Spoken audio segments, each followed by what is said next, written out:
The International Criminal Police Organization's three-day conference in Cape Town.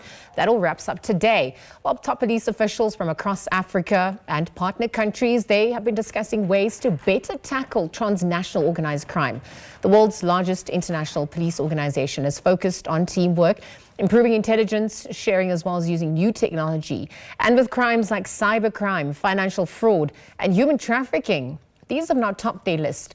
Well, SABC News reporter Lopang Alamu has been covering that event since day one. Joins us now live from the mother city. Lopang, a very good morning. It obviously all wraps up today, and hopefully what was discussed will be implemented. Talk to us about some of the key focuses and perhaps what we can expect as it wraps up today.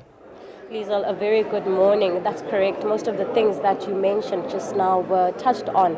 And those key areas, transnational organized crime, financial crime, cybercrime as well, those are just some of the concerns that we've heard over the course of the conference. But I think it's quite significant that this conference is held in the Western Cape. Now, this is where we've seen a surge in violent crimes over the past few months. And for more on that, we now speak to the Provincial Commissioner, Thembisile Patekile, on basically, and I think the biggest concern, thank you so much for your time, General, and I think the biggest concern at this point is the surge in these gang-related violence, quite a number of murders. Since April, more than 55,000 people have been arrested for various crimes, quite a large number. Yeah, good morning to you and the viewers. Yes, it's quite a large number. That means the police are working 24 hours. Every day we are out there. But we've seen the surge, the flare on the gangs, especially in the Muizenberg, Steenberg and Grassepass area. It normally, and even in this case, was the fight within one gang. And those that were inside and they come out, they don't find themselves. There was a footing there trying to enforce themselves. Since we arrested one of those, we've seen the decline in the incidents of shooting.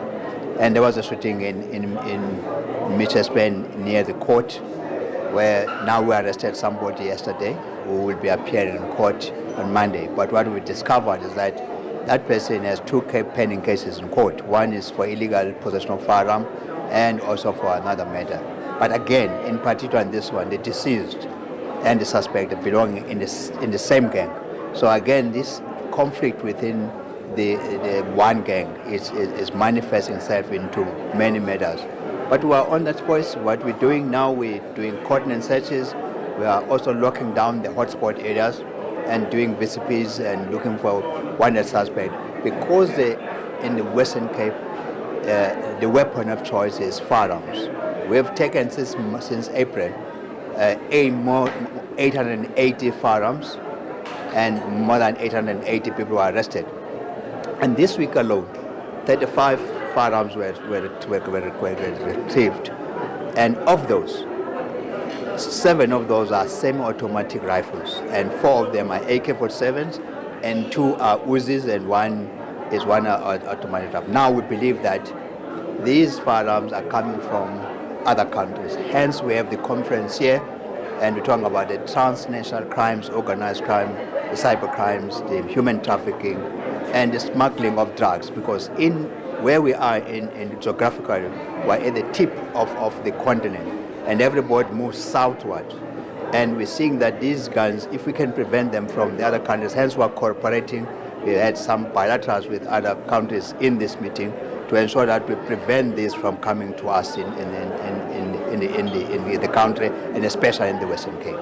And General, I think my last question, any relevant takeouts from this conference, and just really emphasizing the importance of such conferences, working together, as you mentioned, these are transnational organized crime syndicates, and also how then to cut down on the transportation as well as the smuggling of these guns. What do you think needs to happen?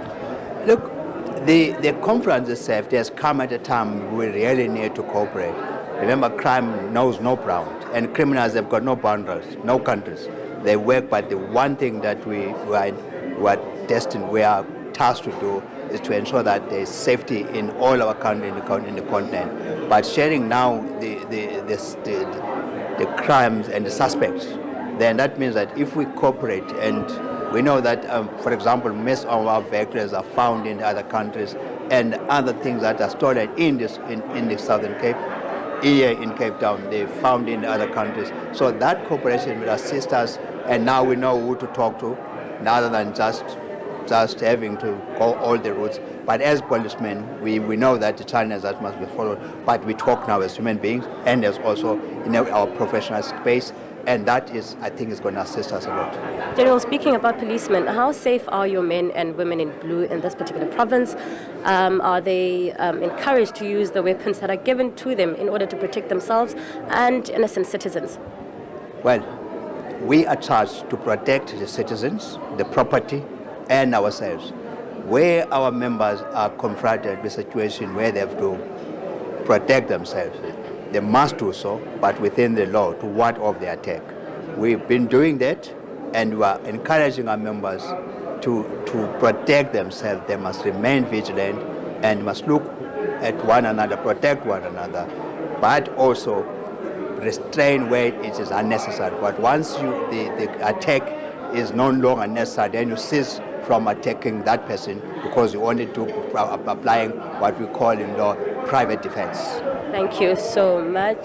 General Thembisile Patekile, Provincial Commissioner of the Western Cape, basically just reiterating some of the sentiments that have been shared throughout the conference, the importance of it and the significance of it being here. We do know that in this particular province, more than 55,000 suspects have been arrested since April, and just almost 900 firearms which were seized, and some of those being said to be smuggled into the country. That's quite a cause for concern. Those are really dangerous weapons from what we understand, and we'll keep an eye out for any more developments and follow the proceedings today. We do understand it's going to be a short day for this particular conference. Just after midday we'll see the conclusion of the conference. We'll then hopefully get a briefing to just kind of wrap the conference from different delegates, and we'll bring those visuals live for you as soon as they are ready to proceed.